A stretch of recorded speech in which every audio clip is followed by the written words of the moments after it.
നമസ്കാരം. മാന്യതയുണ്ടെങ്കിൽ രാജിവെച്ച് പോകണം എന്നൊന്നും പറയാനാവില്ല. മനുഷ്യത്വം അല്പമെങ്കിലും ഉള്ള ഒരാൾ ചെയ്യുന്നതൊന്നുമല്ല ആ ശബ്ദത്തിന്റെ ഉടമ ചെയ്യുന്നതും പറയുന്നതും. നിർഭാഗ്യവശാൽ കേരളത്തിലെ 140 MLA-മാരിൽ ഒരാളാണ് ആ ശബ്ദത്തിന്റെ ഉടമ. അത് തന്റെ ശബ്ദമല്ല എന്ന് അയാൾ പറയുന്നതുമില്ല. അനേകം തരത്തിലുള്ള പീഡനങ്ങൾ ഈ ലോകത്ത് നടന്നിട്ടുണ്ട്. അതിലേറ്റവും പൈശാചികമായതാണ് ആ പെൺകുട്ടിയോട് ചെയ്തത്. നിർബന്ധിച്ചും പ്രലോഭിപ്പിച്ചും ഗർഭിണിയാക്കുക, അതിനുശേഷം ഗർഭഛിദ്രത്തിന് പ്രേരിപ്പിക്കുക. ഇങ്ങനെയൊക്കെ ചെയ്യുന്നവരെ കുറിച്ച് നമ്മൾ കേട്ടിട്ടുള്ളത് ജീവിതത്തിലല്ല, കഥകളിലാണ്. അപസർപ്പക നോവലുകളിലെ രക്തദാഹികളായ ചെകുത്താന്മാരാണ് അത്തരം കഥകളിലെ നായകർ. ഗർഭിണിയാക്കിയ ശേഷം ഗർഭഛിദ്രത്തിന്റെ രക്തം ദാഹിക്കുന്നവർ ഏതായാലും മനുഷ്യരിൽപ്പെട്ടവരല്ല. ആ പെൺകുട്ടിയുടെ കരച്ചിൽ മാത്രം മതി ഇനിയുള്ള കാലം നമ്മളെ അസ്വസ്ഥരാക്കാൻ. MLA ആയി രാഹുൽ മാങ്കൂട്ടത്തിൽ തുടരണോ എന്നൊക്കെ തീരുമാനിക്കേണ്ടത് ഇന്ത്യൻ നാഷണൽ കോൺഗ്രസ് ആണ്. പാലക്കാട്ടെ പരിപാടികളിൽ രാഹുൽ മാങ്കൂട്ടത്തിൽ പങ്കെടുക്കുക തന്നെ ചെയ്യുമെന്നാണ് VK ശ്രീകണ്ഠൻ MP പറഞ്ഞത്. മണ്ഡലത്തിലെ പരിപാടികളിൽ MLA പങ്കെടുക്കുന്നതിനെ തടയാൻ കഴിയില്ല എന്നാണ് കോൺഗ്രസ് നേതാക്കൾ പറഞ്ഞുകൊണ്ടിരിക്കുന്നത്. പാർട്ടിയിൽ നിന്ന് സസ്പെൻഡ് ചെയ്തയാൾ പാർട്ടി സംഘടിപ്പിക്കുന്ന പരിപാടികളിൽ പങ്കെടുക്കുന്നത് എങ്ങനെയെന്ന ചോദ്യത്തിന് ഉത്തരമില്ല. സ്പോട്ട്ലൈറ്റ് ആരംഭിക്കുന്നു. അയാൾ ഇപ്പോഴും ജനപ്രതിനിധിയാണത്രേ. ഒരു പറ്റം കുതിരകൾ ഒന്നിച്ചോടിയാലും പറഞ്ഞുപോയ വാക്കിനെ തോൽപ്പിക്കാനാവില്ല എന്നൊരു ചൈനീസ് പഴമൊഴിയുണ്ട്. ആ പറഞ്ഞുപോയത് മുമ്പേ പറക്കും എന്നതിന്റെ ഉദാഹരണമാണ് റെക്കോർഡ് ചെയ്യപ്പെട്ട ആ ശബ്ദം. അധികാരത്തിന്റെയും ആണഹന്തയുടെയും എത്ര കുതിരകളെ പാറിച്ചാലും ആ ശബ്ദത്തിലുള്ള ക്രൗര്യത്തെ ഇനി തോൽപ്പിക്കാനാവില്ല. ഇനിയുള്ള കാലത്തും നമ്മുടെയൊക്കെ ഓർമ്മകളിൽ അതുണ്ടാകും. ഗർഭിണിയായ പെൺകുട്ടിയോട് ഇതെന്ത് ഡ്രാമയെന്നാണ് ചോദിക്കുന്നത്. നാടകത്തിലൂടെ ലോകത്തിൽ ഒരാളും പ്രഗ്നന്റ് ആയിട്ടില്ല. എനിക്ക് നിന്നെ പ്രഗ്നന്റ് ആക്കണം എന്ന് പറഞ്ഞ് സമീപിക്കുന്നവർ ആ ഗർഭത്തിലുള്ള കുട്ടിയെ ഏറ്റെടുക്കാനുള്ള തന്റെ ഇടവും കാണിക്കും. പിതാവും മാതാവും ആകാൻ വിവാഹം കഴിക്കണം എന്ന് നിയമമൊന്നുമില്ല. വിവാഹം കഴിക്കാതെ ഒന്നിച്ച് താമസിക്കുന്ന നിരവധി ലിവിംഗ് ടുഗദർ ദമ്പതികൾ ഇന്നാട്ടിലുണ്ട്. അവരെല്ലാവരും ജനിക്കുന്ന കുട്ടിയുടെ പിതൃത്വം ഏറ്റെടുക്കുന്നവരാണ്. ഒരു കുഞ്ഞിന് ഈ സമൂഹത്തിൽ വളരാൻ ഏറ്റവും അത്യാവശ്യം പിതാവിന്റെയും മാതാവിന്റെയും വിലാസമാണ്. ഗർഭഛിദ്രം 20 ആഴ്ച വരെ ഒരു ഡോക്ടറുടെയും 24 ആഴ്ച വരെ 2 ഡോക്ടർമാരുടെയും അനുമതിയോടെ ചെയ്യാം. പക്ഷേ മാതാവിന്റെ ശാരീരിക മാനസിക ആരോഗ്യവും മറ്റ് അവശതകളും മൂലം മാത്രമേ അത് സാധിക്കൂ.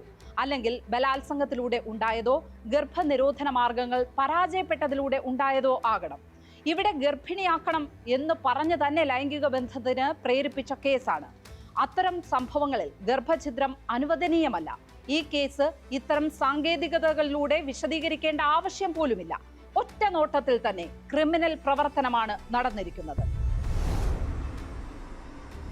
ഇരകൾ എന്തുകൊണ്ടാണ് നിയമപരമായി നേരിടാത്തത് എന്ന ചോദ്യമാണ് ചുറ്റും ഉയരുന്നത്. അവരുടെയൊക്കെ ജീവിതമാണ് ഇയാൾ പന്താടിയത്. ഇങ്ങനെ ഒരു പരാതിയുമായി പോകുന്നവർക്ക് ഇന്നാട്ടിൽ ഇനി മറ്റൊരു ജീവിതം അസാധ്യമാണെന്ന് അവർ കരുതി കാണും. ആജീവനാന്ത കാലത്തേക്ക് ദുഷ്പേര് ചാപ്പകുത്താൻ ശ്രമിക്കുന്നവരുടെ ഇടയിലാണ് അവർ ജീവിക്കേണ്ടത്.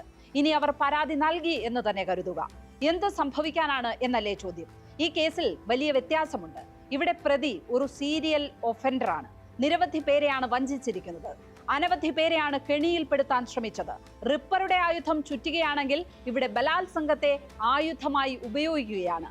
എങ്ങനെയും കെണിയിൽപ്പെടുത്തി ഗർഭിണിയാക്കുക എന്നത് ഹരമായി കാണുകയാണ്. ഗർഭിണിയായാൽ പിന്നെ അബോർഷന് നിർബന്ധിക്കുകയാണ്.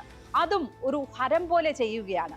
ഇത്തരം കുറ്റവാളികൾക്ക് പറ്റിയ ഇടം ഏതാണെന്ന് നമ്മുടെ നീതിന്യായ കോടതികളാണ് തീരുമാനിക്കേണ്ടത്. കോടതി അങ്ങനെ തീരുമാനിക്കണമെങ്കിൽ ആദ്യം കേസ് ഉണ്ടാകണം. രാഹുൽ മാങ്കൂട്ടത്തിനെതിരെ നേരത്തെ ഒരു അന്വേഷണം നടക്കുന്നുണ്ട്. അതിൽ കാര്യമായ നടപടികളൊന്നും മുന്നോട്ട് പോയിട്ടില്ല.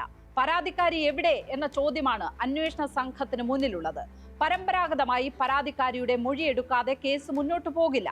ഇത്തരം സംഭവങ്ങളിൽ പരാതിക്കാരി രംഗത്ത് വരാതെ തന്നെ വിചാരണയ്ക്കുള്ള വഴി ഒരുങ്ങണം. ഇരകൾ നേരിടുന്ന മാനസിക സമ്മർദ്ദം മനസ്സിലാക്കി അന്വേഷണ ഉദ്യോഗസ്ഥർക്കും കോടതികൾക്കും സ്വയം നടപടിയെടുക്കാവുന്ന സാഹചര്യങ്ങൾ ഉണ്ടാകണം. ഈ കേസ് നിഷ്പക്ഷമായും സത്യസന്ധമായും അന്വേഷിക്കപ്പെടണം. തെളിവുകൾ ശേഖരിക്കണം. കുറ്റാരോപിതൻ വിചാരണ ചെയ്യപ്പെടണം.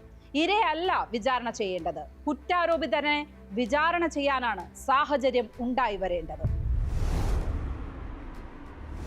സാധാരണ കുറ്റാരോപിതരെ പോലെ അല്ല ഈ കേസിലെ കുറ്റാരോപിതൻ. അയാൾ ഉത്തരവാദിത്തപ്പെട്ട ഒരു യുവജന സംഘടനയുടെ സംസ്ഥാന പ്രസിഡന്റ് ആയിരുന്നു. ഉന്നത ഭാരവാഹിത്വം ഉള്ളപ്പോഴാണ് ഇരകളെ സൃഷ്ടിച്ചത്. വഹിക്കുന്ന പദവിയുടെ പവറാണ് അയാൾ പുറത്തെടുത്തത്. സംഘടനാപരമായ സ്വാധീനമാണ് ഇത്തരം ഇരകൾ ഉണ്ടാകുന്നതിന് കാരണമായത്. സംഘടനയിൽ ഒപ്പം പ്രവർത്തിച്ചിരുന്നവർക്കും സംഘടനാ പ്രവർത്തനത്തിന്റെ ഭാഗമായി പരിചയപ്പെട്ടവർക്കുമാണ് സന്ദേശങ്ങൾ അയച്ചത്. ഇവിടെ സംഘടനയെ തന്റെ ക്രിമിനൽ പ്രവർത്തികൾക്ക് കുറ്റാരോപിതൻ മറയാക്കുകയായിരുന്നു. അങ്ങനെ ഒരാളാണ് പിന്നീട് ജനപ്രതിനിധിയാകുന്നത്. അങ്ങനെ ജനപ്രതിനിധിയായി നിർദ്ദേശിച്ചവർക്ക് തന്നെ നേരത്തെയും പരാതികൾ കിട്ടിയിരുന്നതാണ്. അന്നൊന്നും ഒരു നടപടിയും ഉണ്ടായില്ല. ഇത്തരം പരാതികൾ ഉയർന്നാൽ അവരെ പൊതുമണ്ഡലത്തിൽ നിന്ന് മാറ്റി നിർത്തുകയാണ് വേണ്ടത്. അതത് പാർട്ടികളുടെ ധാർമ്മികതയിൽ നിന്നാണ് അതുണ്ടാകേണ്ടത്. നിർഭാഗ്യവശാൽ അങ്ങനെയുള്ള നടപടികളൊന്നും മുമ്പും ഉണ്ടായിട്ടില്ല, ഇപ്പോഴും ഉണ്ടാകുന്നില്ല. സ്വന്തം പാർട്ടിയുടെ ഉത്തരവാദിത്തം വഹിക്കുന്നവർ നേരും നെറിയും ഉള്ളവരാകണം എന്ന് ചിന്തിക്കേണ്ടത് ആ പാർട്ടിയാണ്. സാങ്കേതികമായി സസ്പെൻഡ് ചെയ്തതുകൊണ്ട് മാത്രം ഒന്നും സംഭവിക്കുന്നില്ല. അതേ പാർട്ടിയുടെ പരിപാടികളിൽ ആ നേതാവ് പിന്നെയും പങ്കെടുക്കുകയാണെങ്കിൽ പിന്നെങ്ങനെയാണ് സസ്പെൻഷന് വിലയുണ്ടാകുന്നത്? തദ്ദേശ സ്വയംഭരണ തെരഞ്ഞെടുപ്പിൽ MLAക്ക് പങ്കെടുക്കാൻ എല്ലാ സാഹചര്യവും ഉണ്ട് എന്നാണ് ചുമതലക്കാർ പറഞ്ഞത്. അതിൽ നിന്ന് MLAയെ ആരും വിലക്കിയിട്ടില്ല എന്നുമാണ് പാർട്ടി തന്നെ പറഞ്ഞത്. ഇപ്പോഴത്തെ ശബ്ദരേഖ പുറത്തു വരുന്നതിന് മുമ്പ് തന്നെ ഏറ്റവും ശക്തമായ നിലപാട് സ്വീകരിച്ചത് മുൻ പ്രതിപക്ഷ നേതാവ് രമേശ് ചെന്നിത്തലയാണ്. സംഘടനയിൽ നിന്നും പാർലമെന്ററി പാർട്ടിയിൽ നിന്നും പുറത്താക്കിയതാണ്. ഇനി പാർട്ടി പരിപാടികളിൽ പങ്കെടുപ്പിക്കുന്നത് ശരിയല്ല എന്ന് ചെന്നിത്തല പരസ്യമായി പറയുകയും ചെയ്തു. പക്ഷേ മറ്റ് നേതാക്കളൊക്കെ ഒഴിഞ്ഞു മാറുകയാണ് ചെയ്തത്. പങ്കെടുക്കുന്നതിന് എന്തു ചെയ്യാൻ പറ്റും എന്നാണ് എല്ലാവരും ചോദിച്ചുകൊണ്ടിരുന്നത്. പ്രതിപക്ഷ നേതാവ് VD സതീശൻ ഈ ചോദ്യങ്ങളോട് കൂടുതൽ പ്രതികരിക്കാൻ തയ്യാറായില്ല. ഈ കേസ് പുറത്തു വന്നപ്പോൾ ഏറ്റവും ശക്തമായ നിലപാട് സ്വീകരിച്ചയാളാണ് VD സതീശൻ. അതിന്റെ പേരിൽ വലിയ സൈബർ ആക്രമണം നേരിടുകയും ചെയ്തു. രാഹുൽ മാങ്കൂട്ടത്തിലിനെ വിമർശിക്കുകയോ തള്ളുകയോ ചെയ്യുന്നവരൊക്കെ വലിയ ആക്രമണമാണ് ഈ ദിവസങ്ങളിലൊക്കെ നേരിട്ടത്. ആക്രമിക്കാൻ ഒരു പടയെ തന്നെയാണ് കെട്ടഴിച്ചു വിട്ടിരിക്കുന്നത്. രാഹുൽ മാങ്കൂട്ടത്തിനെതിരായി പോസ്റ്റ് ചെയ്യുന്ന ഓരോ വാർത്തയ്ക്ക് താഴെയും അറയ്ക്കുന്ന ചീത്തവിളികളാണ് മുഴക്കുന്നത്. ആ വാർത്ത വായിക്കുന്ന മാധ്യമപ്രവർത്തകരുടെ വീട്ടിലിരിക്കുന്നവരെ പോലും വെറുതെ വിടാതെയുള്ള ആക്രമണമാണ് ആ സംഘം നടത്തുന്നത്.